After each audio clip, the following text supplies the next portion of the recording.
Palakpakan! Buhay ang ating Pangulo. Yun. Buti naman. Dahil dyan, maaari na siyang makulong. Gago!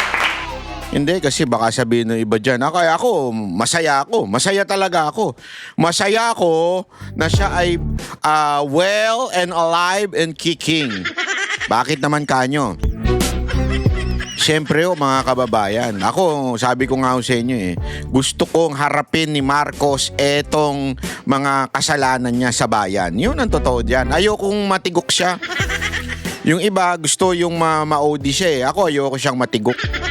Gusto kong harapin niya ang kasalanan at mabulok siya sa kulungan. Yung tipong gusto ko makita siya. Ako gusto ko siyang makitang nakakulong. Gusto ko siyang makitang wala nang tinitake na kahit na ano. I mean, gamot. Ganun ba? Gusto ko siyang makulong. Pag siya ay may ginawang at napatunayan na may kasalanan. Yun. Baka sabihin na naman ng iba dyan, sedition yan o inciting to sedition. Hindi, di ba? Sino ba? Tanungin ko kayo, sino sa inyo ang gusto nyo makulong ang taong may ginawang kasalanan? Di ba? Ako, gusto ko yan. Kaya nga sabi ko, pag napatunayan na siya ay may kasalanan, gusto ko mabulok siya sa kulungan. Yung tipong inaagnas, wag namang inaagnas. Yung tumatanda na siya, nandun pa rin siya. Yan ang gusto ko mangyari niya kay Marcos. Ayoko yung matitigok siya. Tapos magsasama na kaagad sila ni Lucifer. Ayoko ng ganun. Ang gusto ko, pagbayaran niya yung kapabayaan niya sa ginawa niya sa bayan natin. Alam mo, kahit ba sabihin niyang magpalusot siyang paulit-ulit at sabihin niyang wala siyang kinalaman dito, siya nga namumuno ng hindi. The mere fact that pinabayaan mo itong flood control sa iyong administrasyon through your cousin and through your friend na si Romualdez at si Zaldico, dapat talagang ikaw ay makulong dahil ikaw ay nagpabaya sa bayan. Yun. Alam nyo mga kababayan, tayo po ay masyado tayo sa legal na pamantayan. Ayoko po na gagawa tayo ng illegal. Dapat po lahat ng bagay ay nasa konstitusyon at legal. At legal po yan na mapatunayan na kung may kasalanan siya o wala. So gusto ko talaga yung ganyang klase. Alam mo, ngayong araw na to, naglabas nga sila ng isang video. Kagabi, naglabas sila ng isang video na kung saan sinasabi nilang buhay daw. Pero marami ring haka-haka ang nadidinig ko sa kanto. Doon sa kanto namin, maraming haka-haka dyan. Maraming kikwentuhan dyan. Sabi nila, AI lang yan. Kasi 'di ba pagka si Claire Castro laging ganyan Pagka merong video na lumabas, ang sagot niya AI lang 'yan. Ibalik natin sa kanya. Ibalik natin Ibalik natin yung sinasabi niyang AI. Baka AI lang din itong si Marcos na nagsasalita. Bakit? Iba yung tenga Lumaki daw Iba rin yung yung boses mo sa boses niya. Bakit yung boses mo klarong-klarong parang ni-recording. Tapos yung boses niya parang nasa kuweba. Baka AI yan. Tanong natin, AI ba yan, Claire Castro? Baka naman AI yan. Gago! Hindi, tingnan natin panoorin natin sabay-sabay kung ito bang kanyang video na ito ay AI, Tingnan ninyo. Sir, good afternoon. Kanina po. Tingnan nyo pagmasdan nyo yung boses niya, talagang malakas, Pero ang boses ni Marcos pakingge. Natanong tayo sa MPC kung nagkita na daw po tayo. Since nandito po ako sa one of... Nguya-nguya ka na naman. Grabe ka naman yung si Claire Castro. Bakit mo inistorbo si BBM habang kumakain? Bakit mo inistorbo yung mama? Kumakain yung mama Ano yun? Nakaupo yan dyan, kumakain, tapos bigla mong pinatayo. Kasi bigla, ngumunguya tinan mo ngumunguya. Po ay natanong tayo sa MPC kung nagkita na daw po tayo. Ngumunguya Kumaganon-ganon yung bibig Diba? Lakihan natin para mas makita ninyo kung totoo ba yung sinasabi kong ngumunguya. Kasi parang ngumunguya si kuya Mr. President, ngumunguya po ba kayo? Meron po ba kayong bubble gum? O baka naman kumakain habang ini-interview kayo. Ito, tingnan ninyo. Sir, good afternoon. Kanina po ay natanong tayo sa MPC kung nagkita na daw po tayo. Ngumunguya talaga eh. I-focus pa natin. I-focus pa natin yung pagmumukha ni Mr. President. Ayan, no. Ito. Mas focus pa yan. Tingnan ninyo, ha? Tingnan natin. Sir, good afternoon. Kanina po ay natanong tayo sa MPC kung nagkita na daw po tayo. Since nandito po ako sa one of your events, sasamantalahin ko na po. Kamusta na po kayo, sir? How are you? Nanggigigil si Kuya. Nanggigigil siya sa'yo. Claire Castro, nanggigigil si BBM sa'yo. Tingnan mo, gigil na gigil, oh. Gigil na gigil sa'yo si BBM. Ano ba kasi ang tinatanong mo? Kita mo nga buhay na buhay siya. Tapos ayan gigil na gigil yung mama. Slow mo natin. Slow mo. Meron bang slow mo dito? Ha? Effect filter. Ay, wala atang slow mo dito. Walang slow mo dito sa ano. Ha? Tingnan natin kung pwedeng slow mo itong properties. Walang slow. Ayan, yan, speed, oh. Yan, speed, oh. Pwede, oh. Ayan, tingnan natin, ha. Mas mabagal. Sir, good afternoon. Kanina po ay natanong tayo sa MPC kung nagkita na daw po tayo. Since nandito po ako sa one of your events, sasamantalahin ko na po. Kamusta na po kayo, sir? How are you feeling today? I'm fine. Nako, grabe. Ang bastos mo naman, Claire Castro. Hindi ang bastos mo, Madam Claire Castro. Kumakain yung tao tapos inistorbo mo. Hindi naman tama yan. Kumakain yung tao tapos istorboy mo ng ganyan. Diba? Itutok pa natin. Tingnan natin para malaman nyo talaga kung ngumunguya ba. Baka kasi ako lang Kayo nga mga kababayan, obserbahan nyo nga itong video niya kung ngumunguya talaga. Tuloy natin. Good afternoon. Kanina po ay natanong tayo sa MPC kung nagkita na daw po tayo. Since nandito po ako sa one of your events, sasamantalahin ko na po. Kamusta na po kayo, sir? How are you feeling today? Alam ko na. Feeling ko meron itong kinakain pulburon. Yung pulburon yung sa sa Gold Deluxe Gold Deluxe. O kaya sa, ano ba ito pangalan ito pa isa? Yung Red Ribbon. Yung pulburon, di ba? Hindi, totoo yun. O kaya yung baka yung pumunta yan, bumiyaya sa Pangasinan. Pag bumiyaya sa Pangasinan, nagbas ka, meron yung ispasol. Alam niyo yung ispasol? Pagka kinain mo yun, ang kalaton dito, nagaganyan-ganyan yun dito. Tapos, siyempre, medyo, interviewin ka, kailangan tanggalin mo yun. So, patago mong tatanggalin. Di ba pag ini-interview ka, hindi, ginangyari sa akin yan Nung kabataan ko, may kadate ako. Yung kaibigan ko, sabi sa akin, "Uy, may tinga ka." Yung pulburo na kinain mo, nandun pa sa labi, sa ngipin mo. Siyempre naman ako, kunwari, yung sa kadate ko, kunwari demure pa ako. Yung ganyan ba, parang...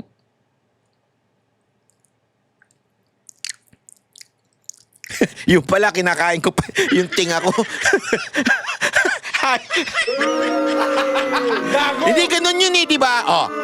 Ala naman kumuha ka ng toothpick o kaya ng ganun mo sa harapan niya, di ba? Ang bastos mo naman kung nagsasalita, tapos excuse me sandali lang, mag-CR lang ako So, para simplihan mo na lang, ganun ka na lang. Dinudukot mo yung tinga mo, tapos kakainin mo, di ba? Ang baboy mo, banat ba? Gago! Kaya nga, malay nyo, ganyan na nangyayari. Good afternoon. Kanina po ay natanong tayo sa MPC kung nagkita na daw po tayo.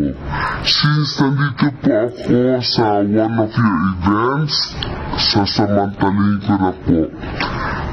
Kamusta na po kayo, sir? How are you feeling today? I'm fine. I'm fine.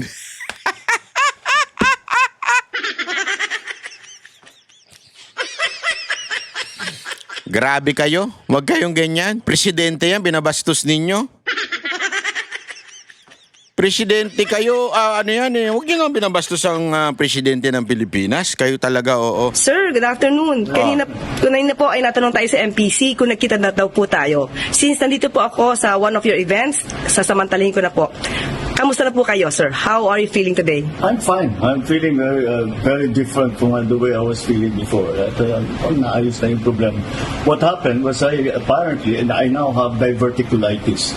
It's a common complaint amongst apparently people who are heavily stressed and people who are, I have to admit, growing old. Ito na. Are you ready? Are you ready, people in the house? Ano yun, banat bay? Ready na ba kayo? May isang, dyan, sisip-sip. Tingnan ninyo may isang sisip-sip dyan. Kasi sabi nito, meron lang daw siyang, ano bang tawag doon? Yung dipalapalitis. Ewan ko kung anong sakit yun. Bagong sakit yan eh. Yung dipalapalitis. Ewan ko kung ano yan Yung dipalitis niya. Basta, tingnan natin. Tingnan nyo Tingnan ninyo, biglang merong sisip-sip. Hulaan nyo kung sino itong sisip-sip. Tingnan nyo sasabihin, Overwork kayo, sir eh. Di ba sinabi ng doktor na hinay-hinay muna?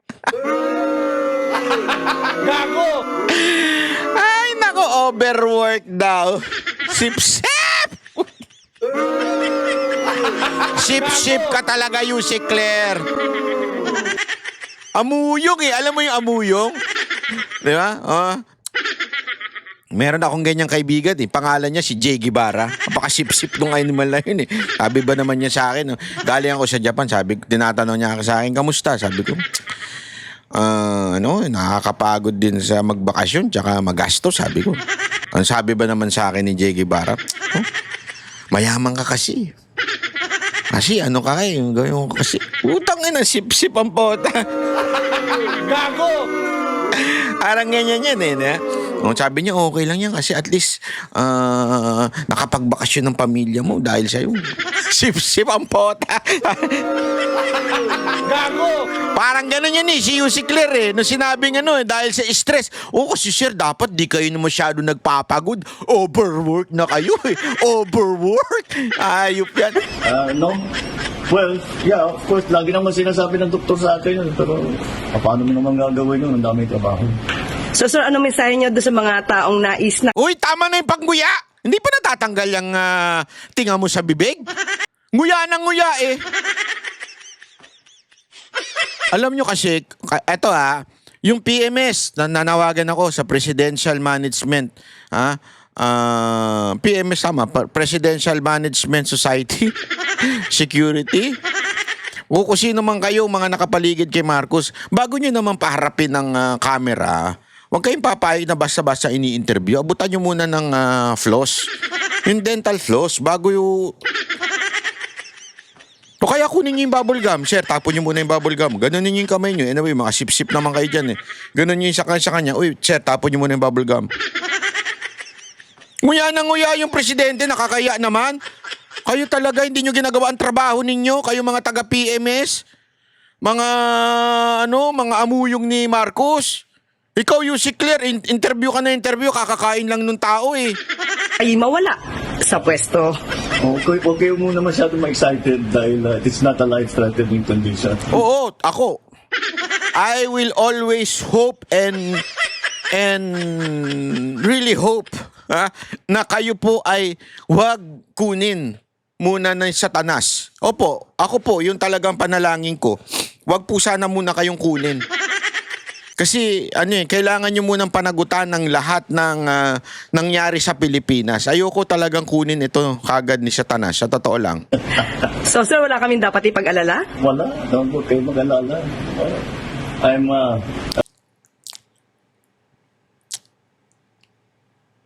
Ganda naman yung ngipin ko, di ba? Tinitingnan ko kasi yung ngipin ni Sir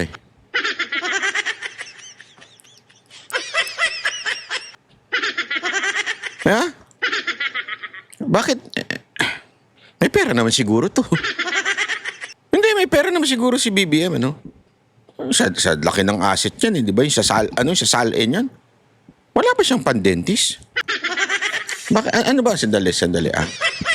What are the costs? Si ChatGPT, tanungin nga natin.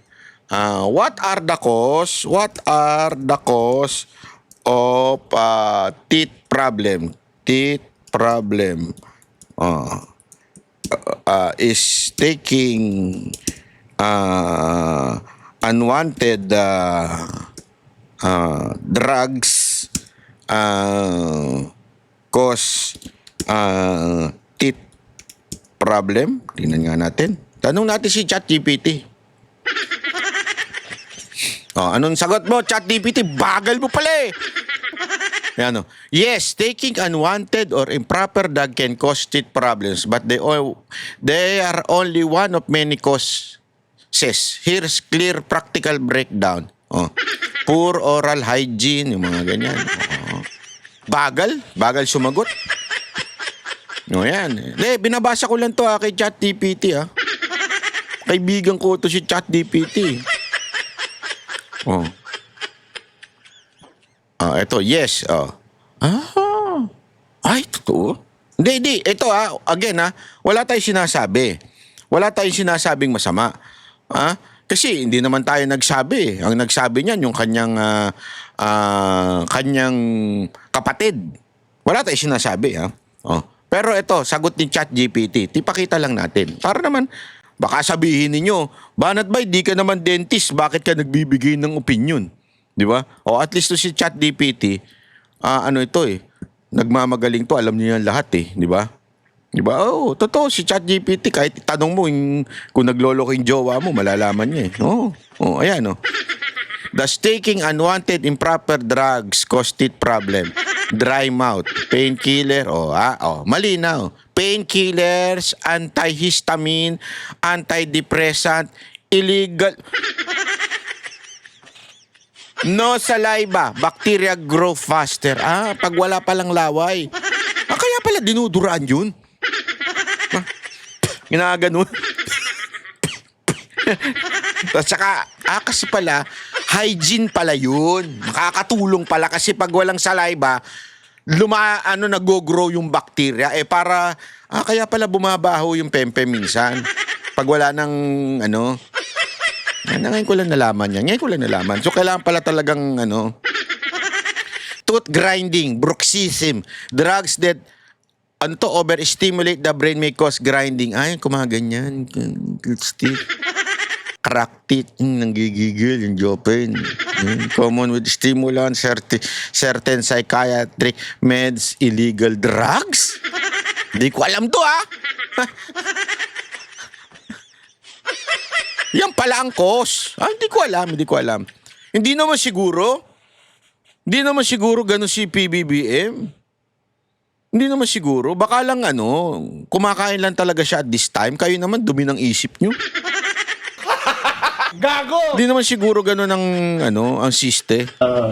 The rumors of my death are highly exaggerated. Thank you, sir. Thank you so much. Gigil si kuya.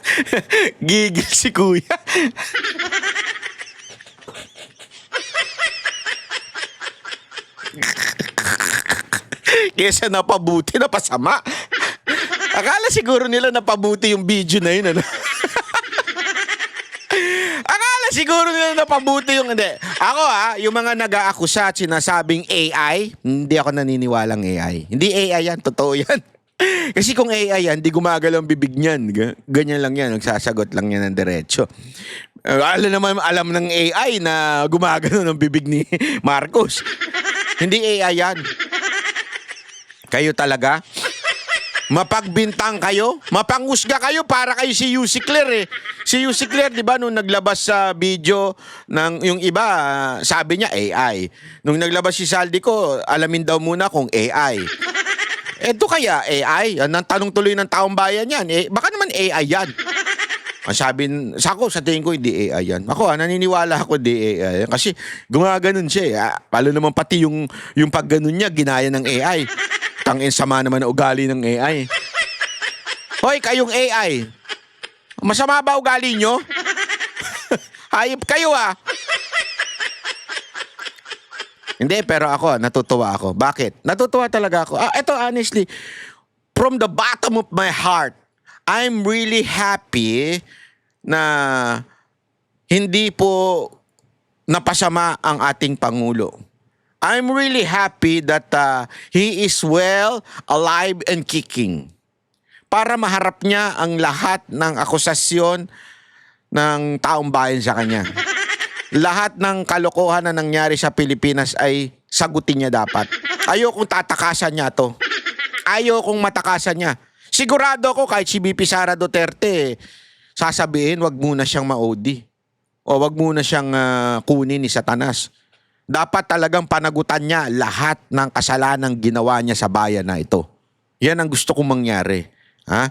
Kaya nga ito buti nga nagkaroon ng impeachment Ito, ikatlong impeachment pero naku po napakatarantado talaga ng Kamara. Hindi tinanggap yung walang kwentang impeachment na 15 pages na di umano allegedly sabi ni Erice at sabi ng News 5 na ito daw abogado na nagsampa ng unang impeachment ay abogado daw ni First Lady. Okay? Sabi ni Erice yan. Ha? At yung yung congressman na para nag-endorse ay isa namang daw kaalyado din ni Marcos. So sinasabi nga yung first impeachment di umano ay basura. 'Di ba? Ngayon, may sumunod, may second and third, 'di ba? I think yung second doon sa Makabayan Block Yung third, etong wag na natin pag-usapan yung sa Makabayan Bank, mga walang kwenta yung mga yan, mga salot sa lipunan yan. Etong pag-usapan natin yung ikatlo, kasi hindi tinanggap. Namimili. Yung sa Makabayan Block, hindi rin tinanggap. Ang talagang tinanggap lang yung una.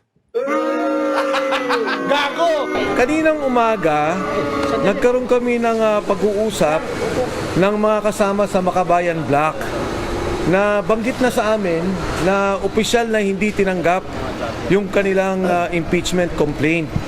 Kaya kami may prepared statement na kami tungkol dito sa ginawa dahil na-anticipate na namin na talaga magkakaproblema sa mismong pag-file namin. At katulad nga na nangyari at na-anticipate namin, ganun nga. So if I will be allowed to read the statement to be clear, distribute na lang siguro.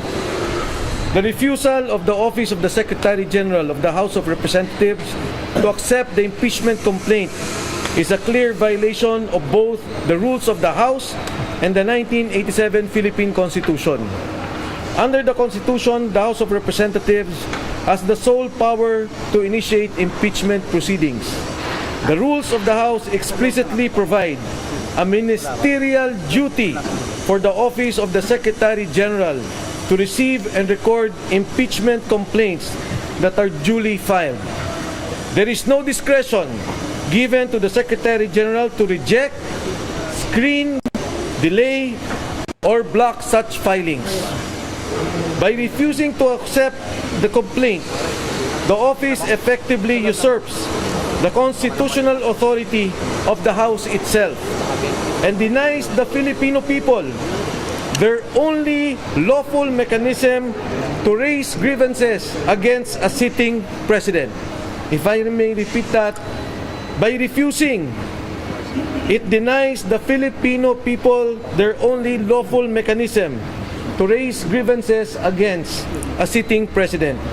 Impeachment is not a political favor. It is a constitutional right. It is the only formal process through which citizens, through their representatives, can seek accountability from the highest official. Alam mo, seryoso to This is a serious matter. Kasi tama This is the only legal way to remove a president by the people. Di ba? Through impeachment. Pero bakit ginaganito nila? Bakit po nila ginaganito ang siste? Di ba? I mean, kayo nga inantay nyo pa yung pang-apat Lahat, inano nyo Talagang, tinambay nyo. Sige, tambay muna dyan. Tapos tong pang-apat, yun ang pinili ninyo. Bakit ito? Hindi nyo tinatanggap, di nyo man lang tinignan. Talagang dininay ninyo. That's not right. Ano to? Talagang kontrola. Ito, napapagalataan tuloy na kontrolado ng presidente ang Kamara. Di ba? Napaka-obvious. Mga kababayan, this is not right. Dapat talaga malinaw itong ginagawa ng gobyernong ito. Dapat to itinatanggap yan. Yan ho ay karapatan namin. Hindi po ito privilege, hindi ito para bagang option, hindi. Dapat tanggapin yan. Whether you like it or not, you have to accept it. 'Di ba? Kailangan mong tanggapin. Of the land. To block this process is not merely procedural error.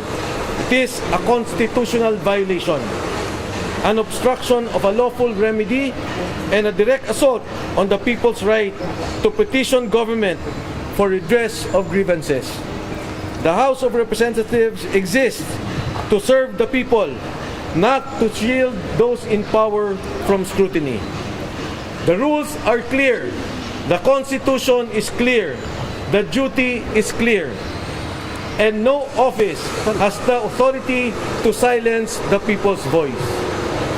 Maraming salamat po at magandang hapon sa inyong lahat. If I may distribute this. Meron ako idadagdag, sandali lang, dadagdag ko lang. Yung impeachment complaint is actually a people's complaint. Yun lang. So, hindi kailangang pigilan ang reklamo ng taong bayan. It's a people's complaint. It's a constitutional process na nasa constitution natin na pinoprovide para sa ating lahat. Ako naman, wala na akong idadagdag. Okay na yun. Yung masasabi nila hindi tinanggap yung impeachment complaint. Sino? Hindi tinanggap. Hindi, yun nga, sa hindi pagtanggap nila, it is not only a violation of the rules, but of course of the Constitution. At ang mas mahalaga, ito lang kasi ang paraan ng taong bayan na magreklamo sa nakaupong Pangulo. Hindi ka pwedeng mag-file sa ombudsman, hindi ka pwedeng mag-file sa korte. Sa ginawa nilang to, parang tinatanggal nila yung karapatan ng taong bayan na magkaroon ng maayos, legal na pagreklamo doon sa nakikitang problema sa nakaupong presidente. Bakit ginawa niyo rin ba yung ginawa ng makabayan kanina na nag-iwan kayo ng kopya ng constitution sa Hindi. Nag-iwan ba tayo? Okay. Nag-iwan kami.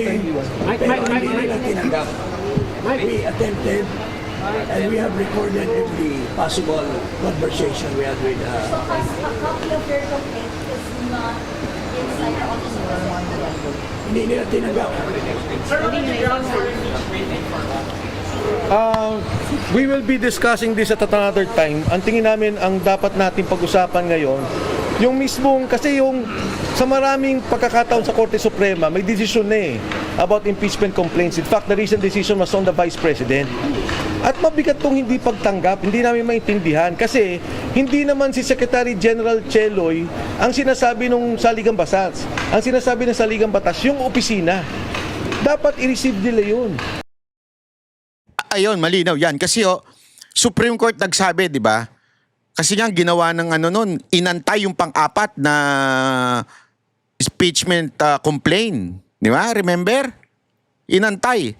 Ang sabi ng Supreme Court, kaya nga invalid yung inakyat sa Senado because inantay nyo pa. Dapat agad-agad kasi yun ang sinabi ng batas, agad-agad i-transmit. Pag natanggap, transmit, hindi antay. Dito pa lang, hindi na tinanggap. Anong ibig sabihin?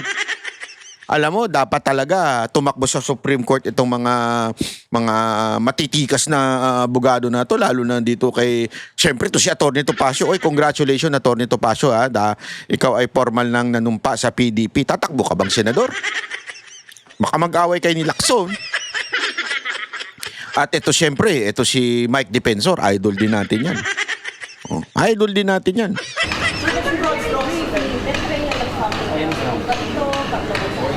Yes, lahat. Marami. Pero let's concentrate dun sa hindi pagtanggap, please.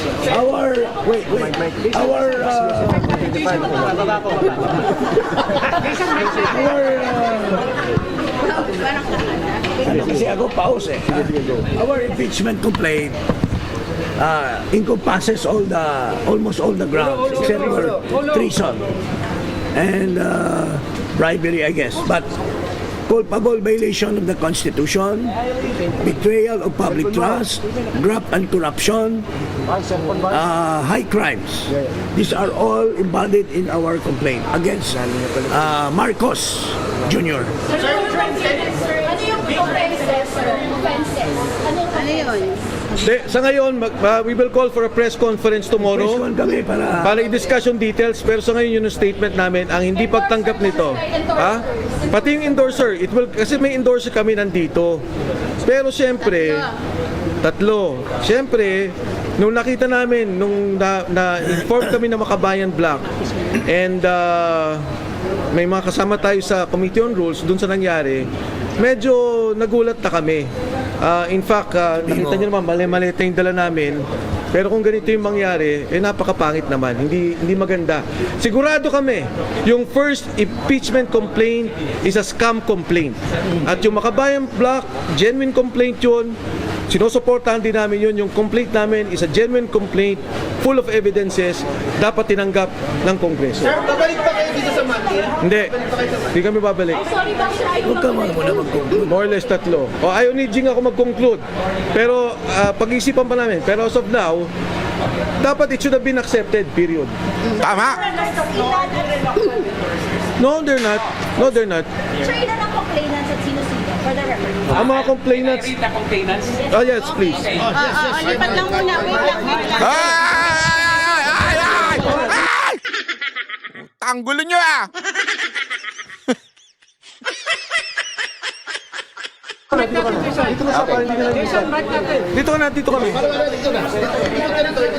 Setor nyo na lang pala lumipat. Oo.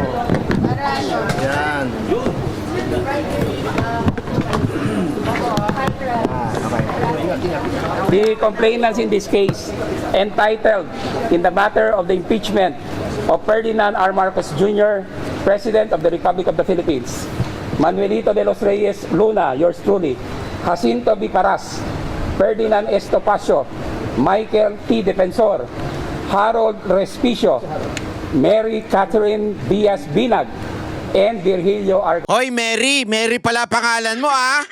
Kati, di mo sinasabi sa akin. Garcia. David Simpson. What is? We are not supporters of the president. We of the vice president. We are not supporters of the president, Huwag kayo masyadong high blood. Hindi, joke lang, joke lang. but we respect the office of the vice president because he's the elected official of the land, second highest official of the land. We are citizens of the Philippines and we are exercising our constitutional duty to file this impeachment to question the betrayal of public trust, culpable violation of the Constitution, and graft and corruption and other high crimes of the incumbent President of the Republic of the Philippines, President Ferdinand R. Marcos Jr. Pero is it right to say na kayo po ay pro-Duterte group na nag-file? Irrelevant yan eh. Oo nga eh! Putang inang tanong niya eh! Gago! Ano ba? This is not ano. We are for justice. Saan ka? Pro-Philippines? Pro-people? I'm just Yeah, that's why I'm Can I Hoy, Kati, huwag ka masyado ring high blood. Inaaway bigla ni Kati. Wow! Oh, taga saan ka? Pag sumagot siya ng taga Davao, tut tut turut tut tut tut tut turut tut tut tut. Can I just answer that? This is a people's complaint. This is a people's complaint. Wala. This is a complaint of the people of the Republic of the Philippines. Excuse us. Sorry. Tomorrow we will have That's all. press con. The ribbon. Attorney Topacio, can you explain the ribbon? Dapat ang pinagsalitaan nyo si Governor Chavit Singson eh. Para hindi high blood. Si Gob, nung na-interview namin si Gob relax na relax eh. Pag tinanong namin, ano ba ang gusto nyo mangyari? Basta bumaba si Marcos. Ganon eh, galit na pero relax pa. Dapat yun ang pinagsalita nyo eh. Hindi, biro lang. Maayos naman ito si Defensor eh. Kaya lang lahat sila nagsalita eh. Attorney Topacio.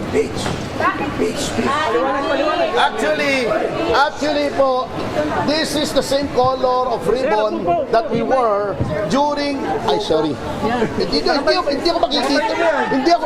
Hindi ako makikita. Sandali. Kita pa. Okay. Ang gulo nyo ah. Yung mga nagtatanong, gulo-gulo eh. Actually, this is the same color of ribbon that we wore during the successful impeachment of then COMELEC Chairman Andres Bautista Jr. Impeach to eh. Impeach. Yun lang. Lalang. Manny, one picture tayo. Sorry. One picture na lang. Ayaw pa nila until received, syempre. Tati, one picture na lang tayo. No, okay. Tomorrow na po. Lahat seryoso eh. We're loyal, ikaw ang humawak. Ikaw ang humawak. Tingnan nyo ngayon, napaalis tuloy si Gob. Hindi nyo muna pinagsalita si Gob eh. Kayo naman kasi. Parang gusto ko tuloy imbitahan si Governor Singson uli si Sir Chavit Para matanong natin kung ano ba nangyari dyan. Parang nagkagulo ata tayo dyan. Hindi. Supportado yan. Basta mali na kasi yung mga kupal din yung mga tanong na Duterte ba kayo? Duterte kayo? O mga Duterte supporter ba kayo? Kupal din Pero dapat kasi ready kayo sa mga ganyang tanong. Alam mo naman ang media planted dyan di ba? So alam naman natin yung mga yan, mga nabiyayaan yan. So talagang galit yan pagka papabor kasi siyempre pag na-impeach itong presidente, papabor yung kay BP Sara Duterte. So galit sila. Ayaw nila ma-impeach Gusto nila tuloy-tuloy lang ang ligaya. Siyempre, matitigil yung bayad sa kanila. Binubuhay pa naman nila pamilya nila dyan. Kadiri, binubuhay mo yung pamilya mo sa bayad sa'yo ng politiko, no? Anyway, maraming salamat po, Magkita-kita ulit tayo sa susunod nating kakaguluhan dito. Okay, maraming salamat po. Mabuhay po ang Pilipinas. Ako po si Banat. Bye.